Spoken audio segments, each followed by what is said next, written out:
Hello students and welcome. आज के session में हम कॉम्पिटेंसी बेस्ड क्वेश्चन का एक और नया क्वेश्चन डिस्कस करने जा रहे हैं। देख सकते हैं आप यहाँ पर आपको क्वेश्चन दिया हुआ है assertion 0.4 multiply by 100 is equal to 40।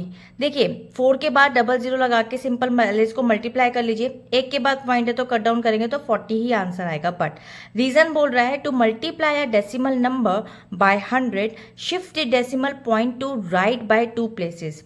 As I already told in my last video कि जब भी हम डिवीजन करते हैं so we have to move the right to left, but in the multiplication we always move left to right. So इसने यही बोला है कि decimal point to right by 2 places. अब इसने रीजन बिल्कुल ठीक दिया है। अब कुछ ऑप्शन है, ये 4 ऑप्शन आपको दिए हुए हैं। ये पेपर में इस टाइप के ही क्वेश्चंस आजकल बहुत ज्यादा आ रहे हैं। तो कॉम्पिटेंसी बेस्ड क्वेश्चन का सबसे आसान तरीका इसको समझने का, देखिए ये 4 ऑप्शन दिए हैं। इन 4 ऑप्शन में आप देखिए आपको समझ में आ गया कि क्वेश्चन और आंसर दोनों ही ठीक है। अगर आपको ये चीज क्लियर होती है तो आप बता सकते हैं कि ऑप्शन में जो आंसर और क्वेश्चन दोनों चीजों को ठीक कह रहा हो वही ऑप्शन इसका करेक्ट होगा।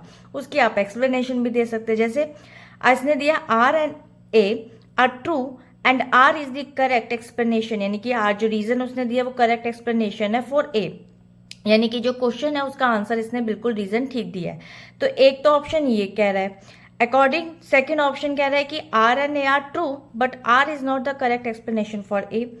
थर्ड ऑप्शन कह रहा है कि A is true but R is false, और फोर्थ ऑप्शन कह रहा है कि A is false but R is true. But according to you अगर आपको क्वेश्चन क्लियर हो और उसने आप उसको सॉल्व भी कर पाओ, as I already told you 0 0 लगा के एक के बाद पॉइंट हटाया तो 40 ही आपका आंसर आ रहा है। और इसने एक्सप्लेनेशन भी बिल्कुल ठीक दी है कि हम हमेशा लेफ्ट टू राइट मूव करते हैं। तो आई थिंक कि ए option will be the right answer.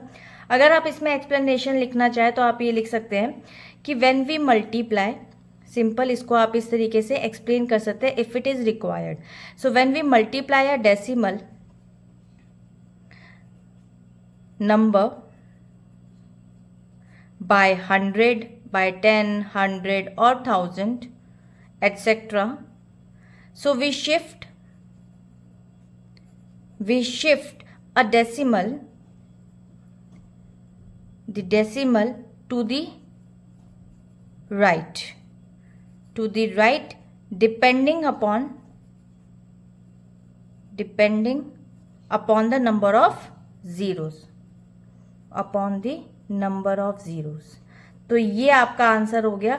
So I hope कि ये वाला क्वेश्चन आपको क्लियर हो गया होगा कि किस तरीके से असर्शन और रीजन के हम क्वेश्चन को डिस्क्राइब करते हैं और उसको सॉल्व करते हैं according to option. So A option will be the right answer. So मिलते हैं नेक्स्ट वीडियो में एक और कॉम्पिटेंसी बेस्ड क्वेश्चन के साथ में, फ्रैक्शन एंड डेसिमल के चैप्टर का ही। Bye bye.